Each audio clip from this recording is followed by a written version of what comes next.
A 22-year-old woman on the adventure of a lifetime. A Tinder date in a foreign city. And one night that would end in unspeakable tragedy. This is the story of Grace Millane. A case that shook the world and revealed critical warning signs that every solo traveler needs to recognize. Welcome to Red Flag Files.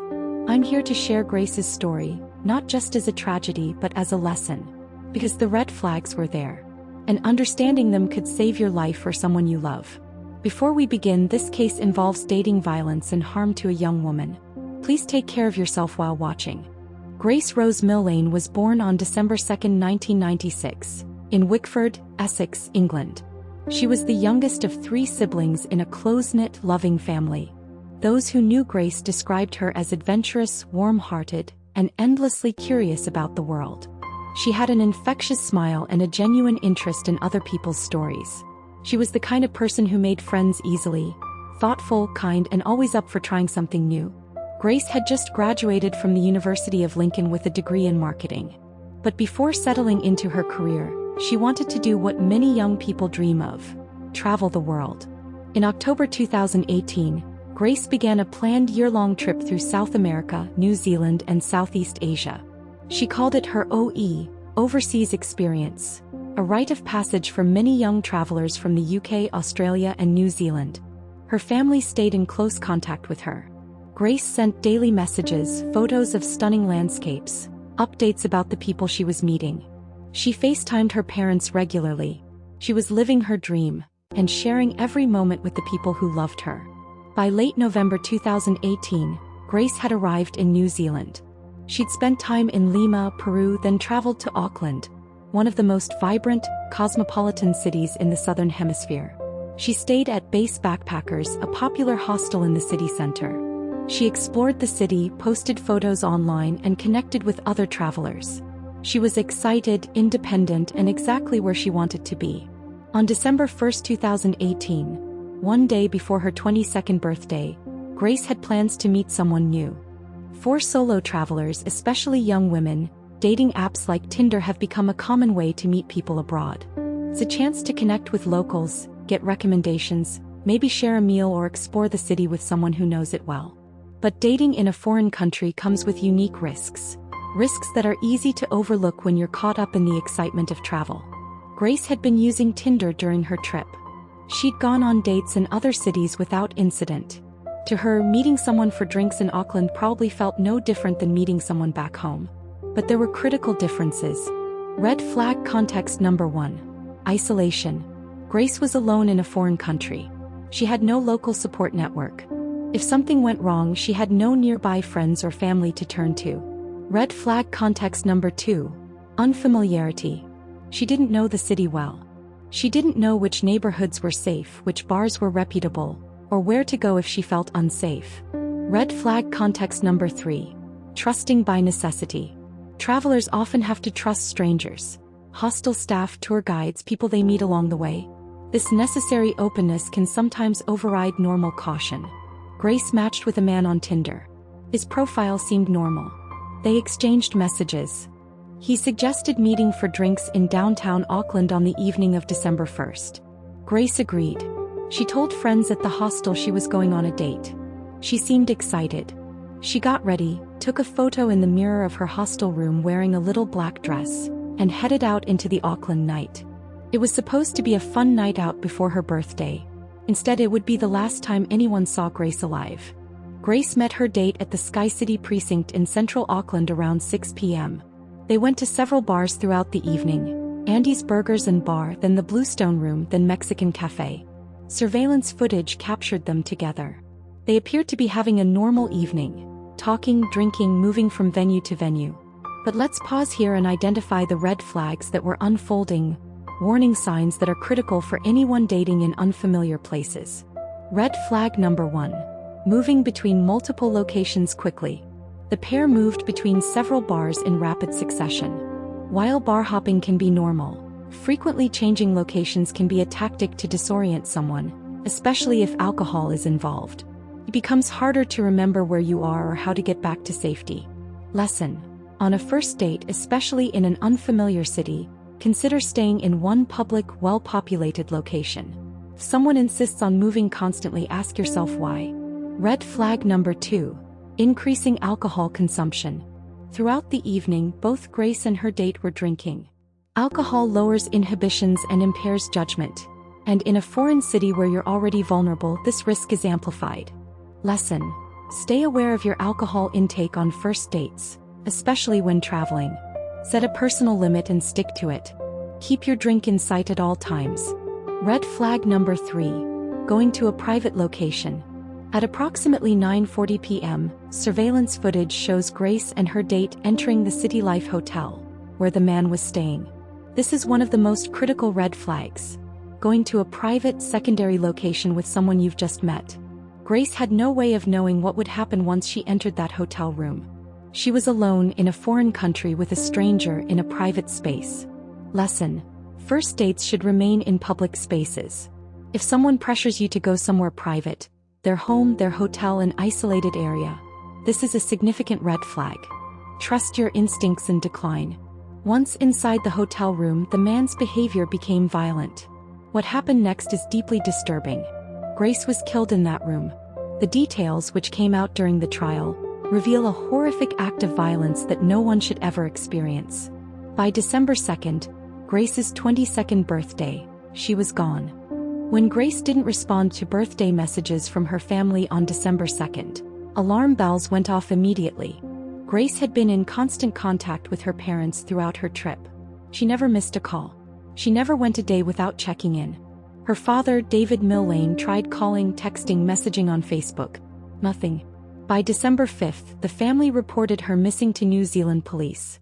Investigators immediately began reviewing Grace's last known movements. They checked her hostel, spoke with other travelers, and obtained surveillance footage from around Auckland. That's when they found the footage. Grace entering the City Life Hotel with a man on the night of December 1st.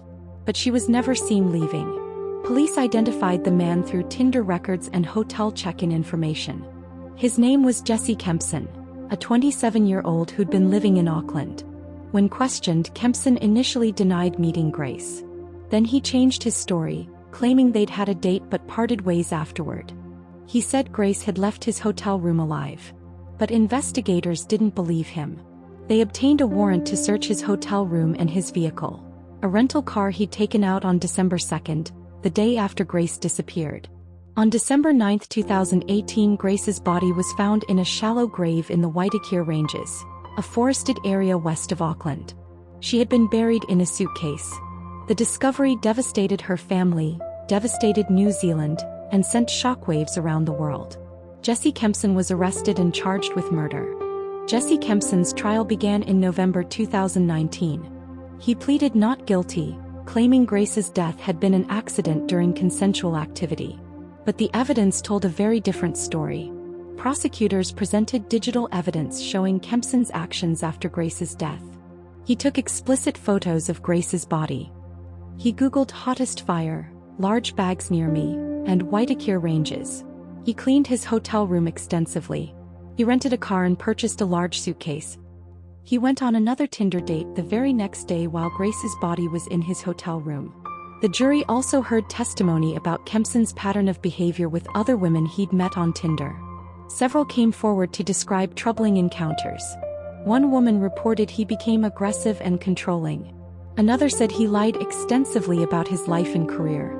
Several described him pressuring them into uncomfortable situations. These testimonies painted a picture of someone who used dating apps to prey on women. Women who were often traveling, alone, and vulnerable. On November 22, 2019, after less than 5 hours of deliberation, the jury found Jesse Kempson guilty of murder. He was sentenced to life in prison with a minimum non-parole period of 17 years, one of the longest sentences ever given in New Zealand for murder. In sentencing, Justice Simon Moore said Kempson had shown a complete lack of remorse, and that Grace had been vulnerable, a long way from home and in unfamiliar surroundings. Her family, who traveled from the UK to attend the trial, spoke powerfully about their loss. Grace's mother, Gillian Millane, said, "Grace was not born for her to be murdered. Grace was our sunshine and you destroyed her life." Grace Millane's death is a heartbreaking reminder that danger can find us anywhere. even in moments when we're living fully, exploring the world and connecting with new people. But Grace's story also teaches us critical lessons about safety, especially for solo travelers using dating apps in unfamiliar places. Here are the red flags to remember. Red flag number 1. Rapid location changes. If a date insists on moving between multiple locations quickly, ask yourself why. Stay in one public, well-lit, populated place. Red flag number 2. Pressure to go somewhere private. Never go to a private location, a home, hotel room, or isolated area, on a first date. If someone pressures you, that pressure itself is a warning sign. Red flag number 3. Excessive alcohol consumption. Alcohol impairs judgment. On a first date, especially abroad, stay aware of your limits and pace yourself.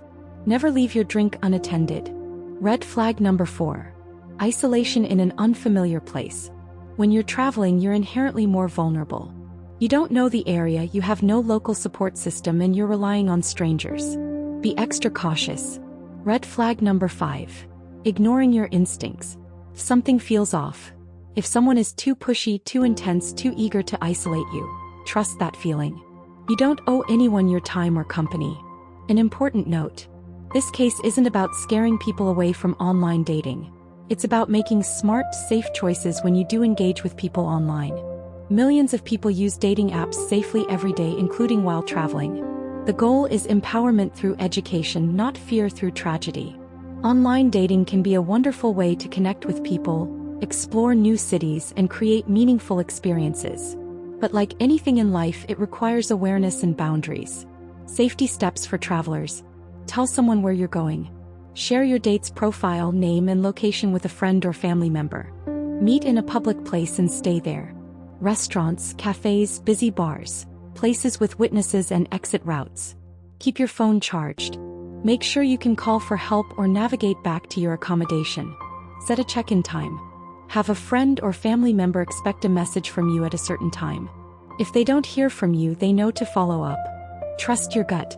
If you feel uncomfortable, leave. Your safety matters more than being polite. Grace's family has since become advocates for safety awareness. They've worked with organizations to educate young travelers about staying safe abroad. Grace's story is painful, but it doesn't have to be in vain. Grace Millane was a bright, adventurous young woman with her whole life ahead of her. She deserved to travel the world safely. She deserved to come home. Her story reminds us that awareness and caution aren't about living in fear. They're about living smartly so that we can explore, connect, and experience the world while protecting ourselves. If this story resonated with you, please share it with someone who might need to hear it. Subscribe to Red Flag Files so we can continue sharing stories that could save lives. And remember, trust your instincts. Recognize the red flags. Stay safe. Thank you for watching. Take care of yourselves and each other.